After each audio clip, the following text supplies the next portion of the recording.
자, 오늘 어머니 주일, 해마다 어머니 주일 예배를 드릴 때마다 우리 모두에게 큰 감동이 있습니다. 어머니의 사랑이 위대하기 때문입니다. 또 어머니의 사랑은 우리들을 감동시키기에 충분하기 때문입니다. 어머니의 사랑을 생각하면 모두에게 아련한 그리움이 있기 때문입니다. 누구에게나 고향이 있듯이 특별히 어머니는 장소에 상관없이 시간에 상관없이 항상 우리들의 마음의 고향이 됩니다. 먼저 오늘 주보 광고면에 제가 기록을 하였듯이 어머니들을 위한 축복의 말씀을 제가 잠깐 기록을 했습니다. 모든 어머니들에게 하나님의 은혜와 축복이 넘치시기를 주의 이름으로 축원합니다. 제가 거기다가 광고면에 이렇게 썼지요. 주여 우리 어머니들을 축복하여 주시옵소서.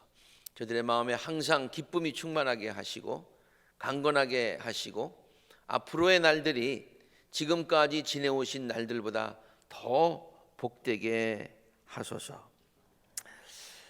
자녀들이 그 어머니의 사랑을 지금도 또 앞으로도 계속 영원히 간직하며 살게 하시고 어머니의 사랑과 희생, 평생 동안 뿌려진 그들의 삶에 뿌려진 그 사랑과 희생의 씨앗들이 자녀들의 삶에 풍성한 열매로 맺혀지게 하소서. 제가 그렇게 축복의 말씀과 기도를 적었는데 이 모든 말씀들이 우리 모든 성도들의 삶에 특별히 어머니들에게 이루어지기를 주의 이름으로 축복합니다. 아멘. 오늘 우리가 함께 읽은 본문 말씀 마태복음에서 읽었어요. 이 말씀을 읽을 때마다 참 대단하다. 또 예수님께서 기적을 행하셨다.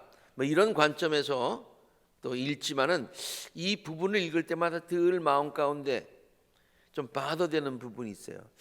예수님이 좀 해도 너무하신다. 이런 생각을 읽을 때마다 아마 누구나 하게 될 것입니다. 아무튼 오늘 예수님께서 두로와 시돈 지방으로 가셨을 때의 일인데요. 그때에 가나안 여자 한 사람이 그 지방에 나와 가지고 예수님께 간청을 합니다. 가나안 여자예요. 다윗의 자손이신 주님, 나를 불쌍히 여겨 주십시오. 내 딸이 귀신이 들려서 괴로워하고 있습니다. 그런데 예수께서는 한마디도 대답하지 않으십니다. 약간 거의 무시한다고 볼 수 있는, 오해하면 그렇게 어떻게 생각하면 무시한다고 볼 수 있는 아무 대답도 안 하시는 거예요. 계속해서 그 여인이 예수께 간청하자 예수님이 그에게 다음과 같이 말씀을 하십니다. 드디어 이제 반응을 하시는데 맨 처음에는 무관심, 무반응 이렇게 나오다가 이제 반응을 하시는데 그것이 너무나 좀 의외입니다. 우리들이 생각해도 지금 읽는 우리들이 생각해도 그런데 그것을 말을 들은 그 여인은 어떻겠어요? 예수님이 이렇게 말씀하세요. 아이들이 먹을 빵을 집어서 개들에게 던져주는 것은 옳지 않다. 놀랍죠? 얼마나 모욕적인 그런 발언입니까? 네. 그리고 그 여자가 가나안 여인이라고 했는데 좀 레이시스트 같은 인종차별적인 같은 그런 발언 아닙니까? 그 여인은 예수님께로부터 정말 뭐 사실이니까 개 취급을 당했다. 그렇게 좀 심한 말로, 심한 말도 아니죠. 직접 그렇게 취급하셨으니까. 심한 모욕감에 그 자리를 박차고 나가고 싶은 심정이었었겠지요. 뭐 우리가 만약에 그 입장에 선다 그러면 뭐 박차고 에이 하고서 나가는 그런 심정 아니겠습니까? 우리말에 그 동량은 못해 주올지언정 쪽박은 깨지 말라고 하는 그런 이야기가 있잖아요. 근데 왜 쪽박까지 깨느냐? 그러면서 마구 대들고 싶었을지 모르겠어요. 거지들도요, 이렇게 하면 뭐라고 얘기하는 줄 알아요? 우리가 뭐 거진 줄 알아요? 그렇게 얘기해요. 왜 동냥은 못하면서 쪽박은 깨는 거예요, 당신? 이렇게 나오는 거예요. 근데 여인의 마음이 어떻겠어요? 그러나 그 여인은요, 예수님께 계속해서 간청합니다. 주님, 그렇습니다. 참 대단한 거예요. 주님, yes, you are right. 그런 얘기죠. 그러나 개들도 주인의 상에서 떨어지는 부스러기를 얻어먹지 않습니까? 부스러기라도 주십시오. 부스러기라도 주십시오. 자기를 위해서 부스러기를 구하는 것이 아니라 자기 딸을 위해서 지금 부스러기를 자존심 다 내려놓고 예수님께 간구하는 거예요. 이 본문 말씀은요, 주로 그 여인이 큰 믿음을 가졌다라는 그런 관점에서 주로 해석이 됩니다. 그렇죠? 큰 믿음을 가졌다. 틀린 해석 아닙니다. 맞습니다. 그 여인이 큰 믿음 가졌습니다. 실제로 예수님께서 그 여인에게 여자야, 참으로 내 믿음이 크다라고 칭찬해 주시고 그 딸의 병을 낫게 해 주셨기 때문에 그 말을 그냥 우리가 이 본문을 해석한다면 그 여인의 믿음이 대단하다. 그 대단한 믿음은 기적을 일으킨다. 뭐 이렇게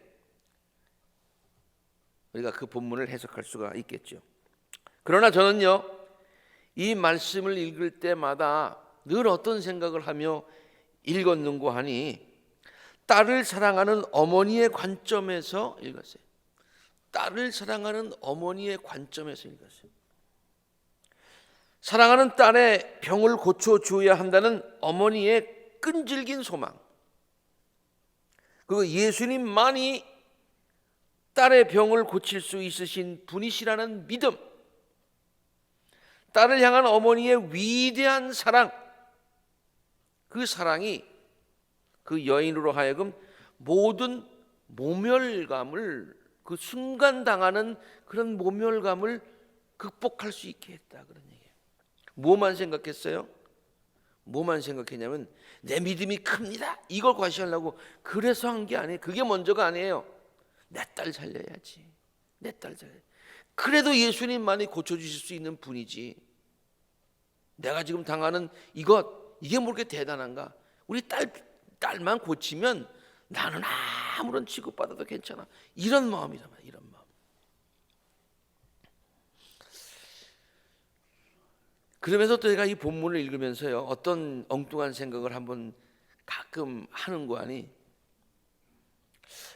만약에 딸은 병에 귀신 들렸고요, 만약에 지금 어머니가 나왔는데 아버지가 만약에 나와서 예수님께 간구를 하였다면 그 상황이 어떻게 이야기가 전개됐을까, 그런 엉뚱한 궁금증을 한번 갖게 되었어요.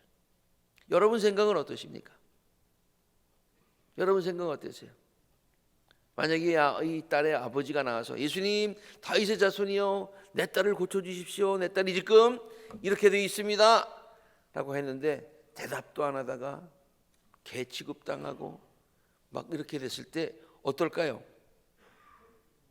어떨까요? 울컥했을 거예요. 아니 뭐 아마 멱살을 잡았을지도 모르겠어요.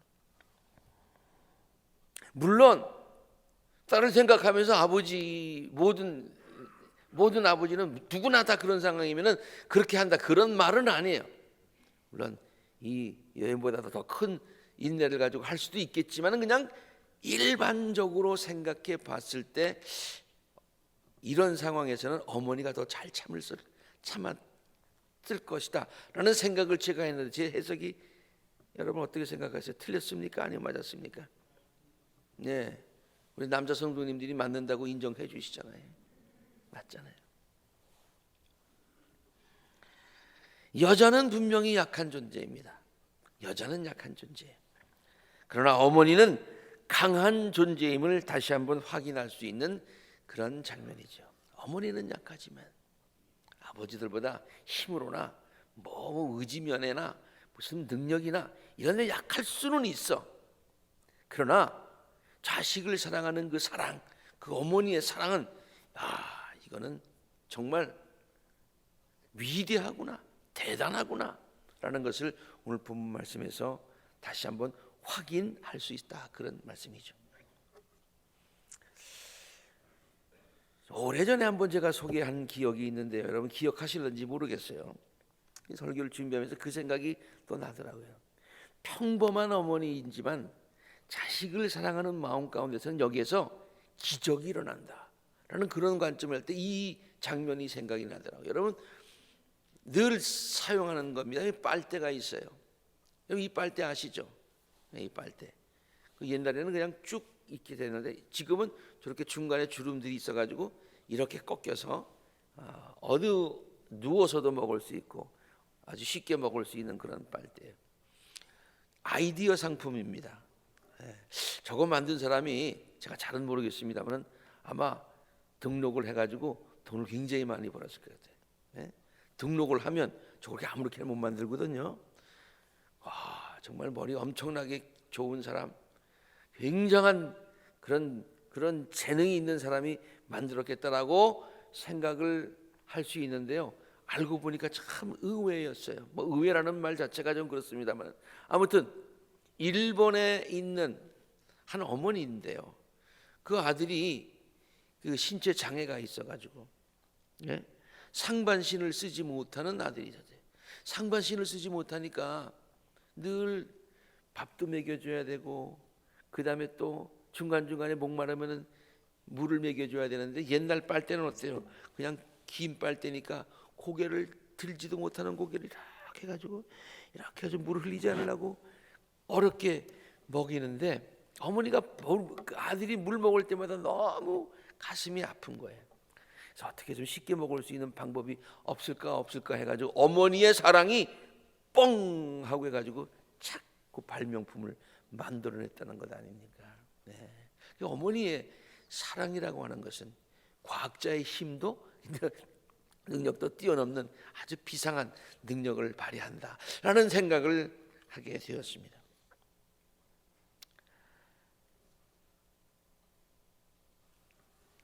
하나님은 하나님의 사랑, 우리를 향한 하나님의 사랑이 얼마나 큰가라고 하는 것을 자연을 통해서 그 다음에 또 우리의 모든 창조를 통해서 우리에게 보여주시고 계시지만은요, 그것을 깨닫는 사람이 있고 못 깨닫는 사람이 있어요.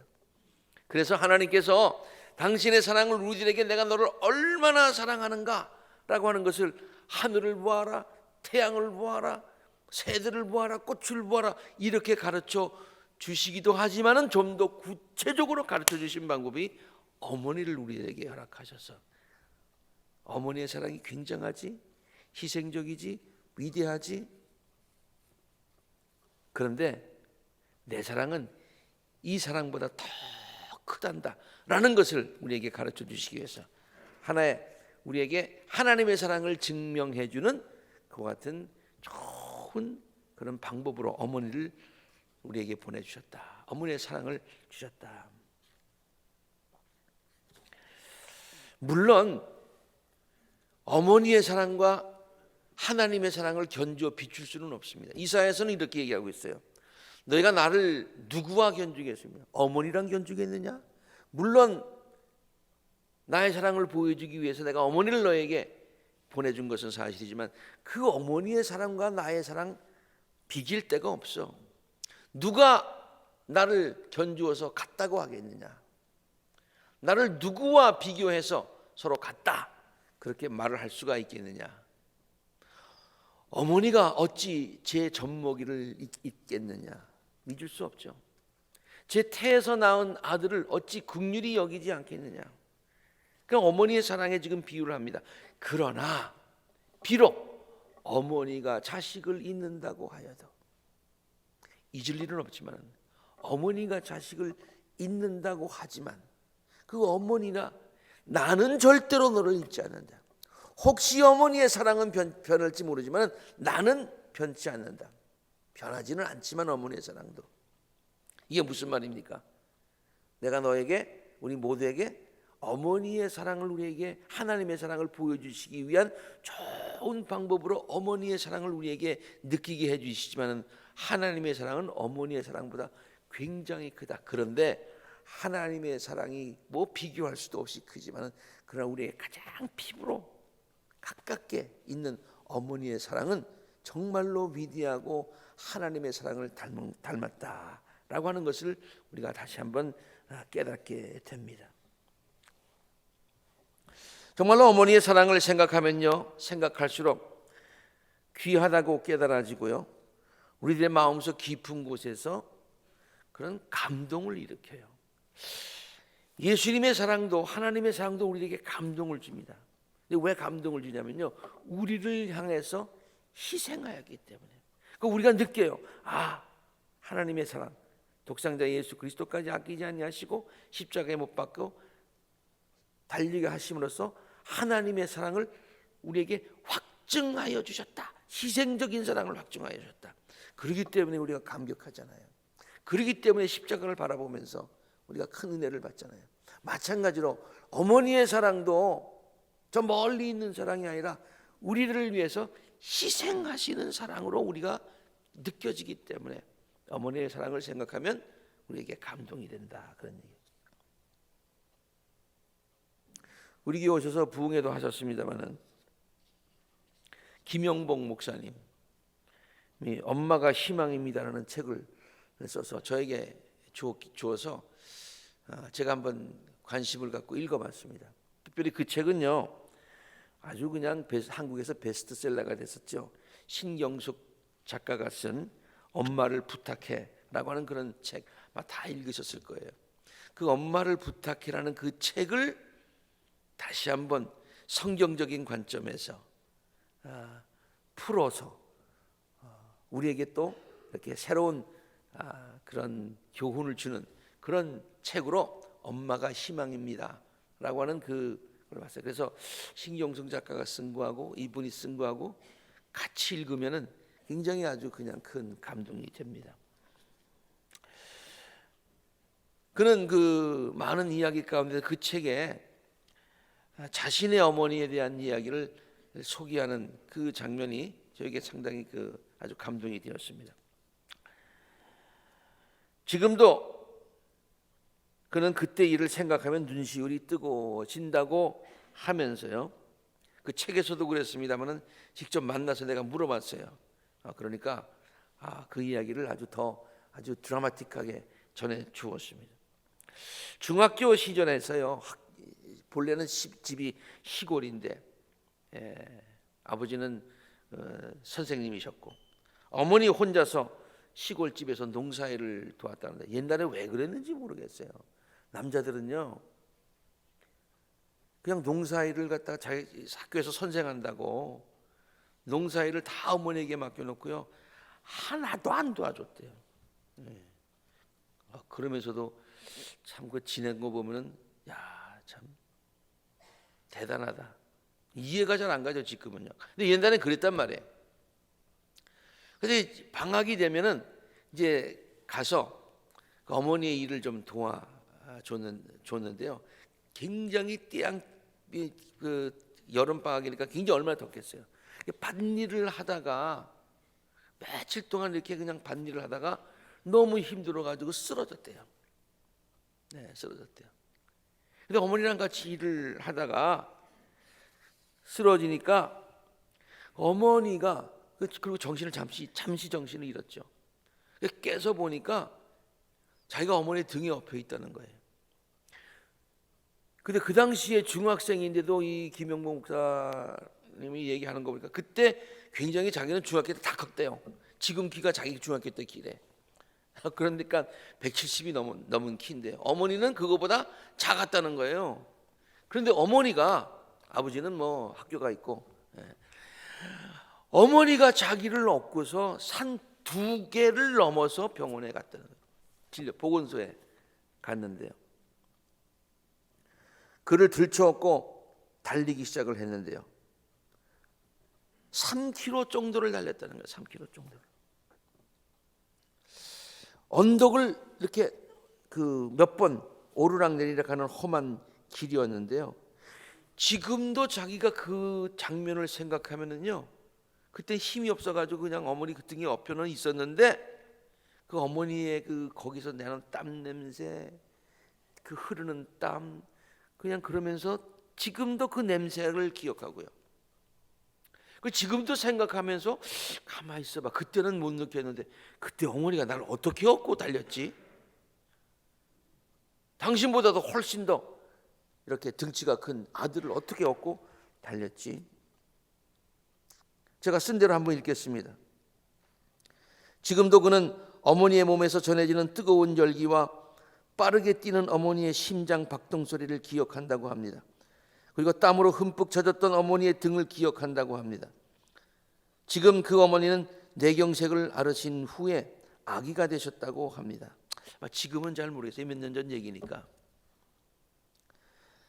근데 아무 생각도 못 하시는 어머니의 텅 빈 모습, 뇌경색에 걸려가지고 그냥 멍하니 누워 계시는 거예요. 그러면서 그는 그 글에다가 이렇게 썼습니다. 일평생 자식들에게 퍼주느라 당신 자신에게는 아무것도 남은 게 없는 것 같습니다.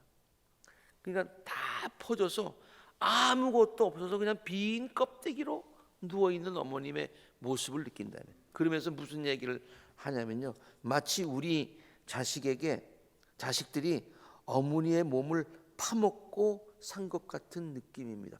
저는 이 부분에 가서 좀 섬뜩했습니다마는, 와, 그 어머니의 그 텅 빈 그냥 누워 있는 그 모습, 옛날에 자기를 업고 뛰던 그 어머니의 그 사랑, 그걸 생각하면서 이렇게 그냥 누워 계신 게 우리 자식들이 그 어머니의 모든 것을 다 파먹어서 아무것도 남는 게 없는 게 아닌가, 그런 생각이 들었다는 얘기예요. 그러면서 동시에 뭐 이 이야기를 읽고 또 들으면서 감동이 됐습니다마는 한 구석 마음 가운데 제가 어떤 생각이 들었는가 하니, 목사님 어머니만 그래? 우리 어머니도 그랬어. 똑같은 이야기는 아니지만 그 비슷한 이야기가 얼마든지 있어. 아마 이런 생각은요, 저뿐만이 아니라 모두에게 다 마찬가지일 거예요. 어머니를 생각하면서 나에게 희생적으로 베풀었던 사랑의 이야기 기억하지 못하는 분이 어디 있겠어요? 모두 다 어머니의 사랑에 대해서는, 김영복 목사님은 여기다가 우리 어머니가 그러므로 최고야, 그런 뜻은 아니에요. 나에게는 최고야. 우리 모두가 우리 어머니가 희생적인 사랑에 있어서는 나에게는 최고야. 다 누구나 그렇게 말할 수 있는 분이 바로 우리들의 어머니다. 이러한 어머니의 사랑에 감사하고 효도를 하는 것이 인간의 마땅한 도리 아니겠습니까?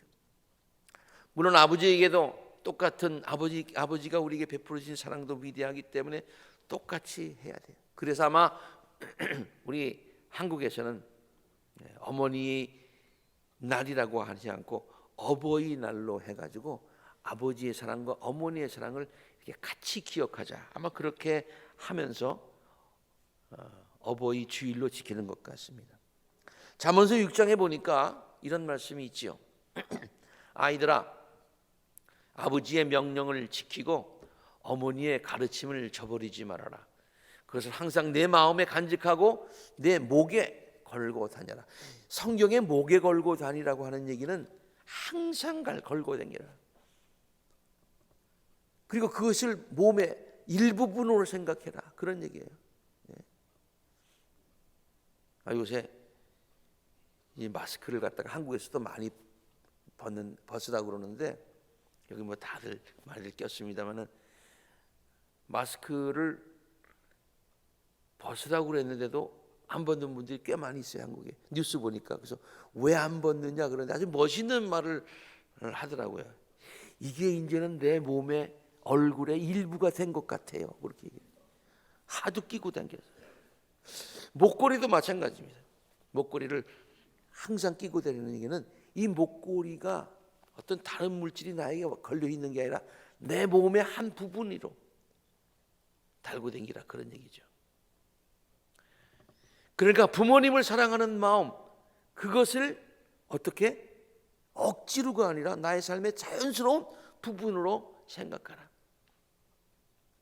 그것은 내가 길을 다닐 때 너를 인도하여 줄 것이고, 내가 잠잘 때 너를 지켜줄 것이고, 내가 깨면 너의 말벗이 되어줄 것이다. 참으로 그 명령, 부모님의 명령은 등불이고, 그 가르침은 빛이고, 그 훈계의 책망은 생명의 길이다. 그 외에도 에베소에 있는 말씀, 자녀이신 여러분, 주 안에서 여러분의 부모에게 복종하십시오. 이것이 옳은 일입니다. 내 부모를 공경하여라 한 계명은 약속이 딸려 있는 첫 계명 아닙니까?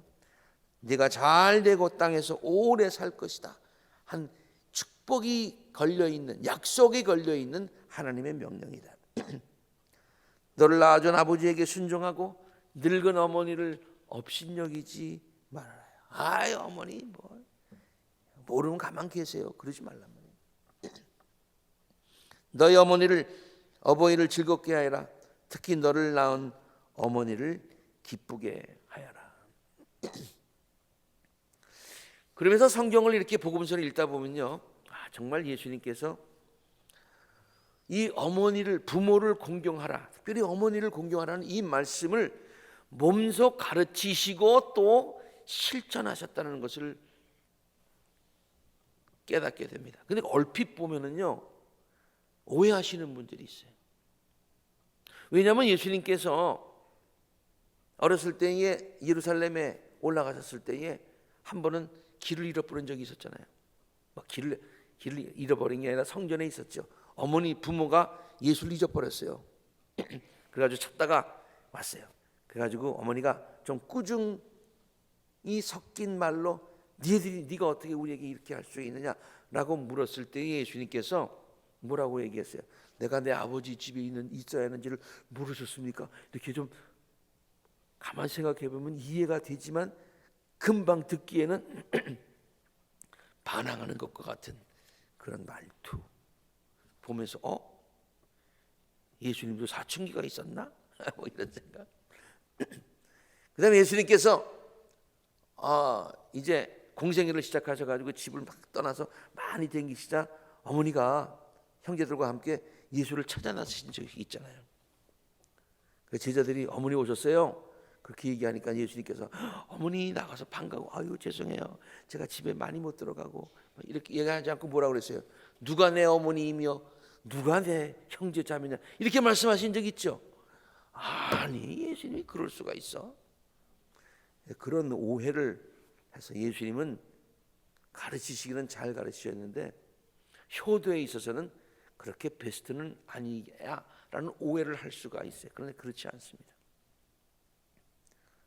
가나의 혼인잔치에 갔을 때 예수님께서 어머니가 이렇게 한번 이 문제를 얘기했을 때, 야, 포도주가 떨어졌다 했을 때 예수님이 뭐라고 그랬어요? 아직 내 때가 아닙니다 라고 하였지만은 그것을 극복하고 어머니의 말씀에 순종해서 기적을 행했어요. 예수님이 처음 행하신 첫 번째 기적은 어머니의 말씀에 순종해서 행하신 기적이었어요. 그렇죠? 그 위에도 예수님의 마지막 십자가에 달려 돌아가실 때에 예수님께서 그 상황에서 어머니에게 말씀하셨어요. 어머니, 아들입니다. 그리고 사랑하는 제자에게 어머니를 부탁하시는 그 장면, 저는 그 장면 말이죠, 여러분 한번 그 사진이 보시면 예수님께서 십자가에 달려 돌아가시면서 그 어머니가 같이 이렇게 그 예수를 쳐다보는 그 예수님이 십자가에 달렸는데 너무 깨끗하다, 저 장면은. 그림이 조금 좀 그렇지만 얼마나 처참한 장면입니까? 예. 저는 그 장면을 생각하면서 말이죠, 이런 생각을 해봤어요. 물론 어머니는 아무 말씀 못하시고 예수를 바라보시고, 예수님은 그 고통 가운데서 어머니를 바라보면서 말은 몇 마디는 하셨습니다만 그 어떤 생각을 하셨을까라고 하는 그런 상상을 하면서 이런 아마 마음의 대화가 오고 갔을 것이라고 생각을 해봤습니다. 아들아, 어머니가 하는 얘기예요. 내가 대신 너의 고통을 짊어질 수 있으면 얼마나 좋겠나. 여러분, 이 말은 제가 그냥 상상해서 만들어낸 얘기가 아니라 만약 그런 생각을 했었겠어요, 안 했었겠어요? 했어요. 우리도 하잖아요. 어머니가 왜 그런 얘기 생각을 해요? 내가 차라리 그런 생각을 아마 했을 거예요. 예수님은 십자가에 달려서 어머니를 바라보시면서 무슨 말씀을 하셨을까? 한번 제가 상상해 봤습니다. 충분히 예수님께서 그런 생각을 하셨을 것 같아요. 어머니 참 죄송합니다. 제가 먼저 세상을 떠나게 되어서, 우리 식으로 하면 제가 먼저 앞서게 되어서 죄송합니다. 처녀의 몸으로 저를 낳으시면서 세상 사람들의 비난이 있었어요? 없었겠어요? 처녀가 애 낳대, 아니 속도 위반했대, 뭐 했대, 뭐 이런. 그럼에도 불구하고 그걸 감수하시고 저를 사랑으로 길러주신 어머님께 감사를 드립니다. 어머니, 그동안 제가 복음 전하러 바삐 돌아다니느라고 어머니와 함께 많은 시간 지내지 못해서 참 죄송합니다. 그런 마음도 있으셨을 것 같아요. 어머니, 아들이 하는 일을 이해해 주시고 기도해 주시고 후원해 주시고 또 자랑스럽게 여겨주신 것에 대해서 감사를 드립니다. 예수님의 마음일 거예요. 어머니 보십시오. 제가 어머니의 아들입니다. 제가 어머니의 아들입니다. 항상 저는 어머니의 아들인 것을 자랑스럽게 생각했습니다. 아마 예수님이 그런 말씀 하셨을 것 같아요. 그러면서 실제로 성경에 나오는 말씀입니다만, 유한아, 나의 어머니를 네게 부탁한다. 네게 부탁한다죠, 그렇죠? 이따 고치세요. 잘 보살펴 드려라. 겉으로 보기에는 안타까운 장면이지만은 가슴 깊은 곳을 찡하게 해주는 감동적인 장면 아닙니까? 음악적으로 한번 표현해 보자면요, 사랑하는 아들을 안타깝게 바라보며 흐느끼시는 어머니의 울음소리, 그 어머니를 바라보시며 말씀하시는 예수님의 효성 어린 말씀, 그것이 한데 어울러져서 감동의, 아까 우리 이중창 들었습니다만 그 어머니의 울음소리, 어머니의 사랑, 예수님의 어머니를 향한 안타까운 마음, 효도심, 이것이 한데 어울려지는 그 같은 이중창이 바로 골고다 언덕에서 울려 퍼졌다라고 하는 참 그런 생각을 한번 해보았습니다.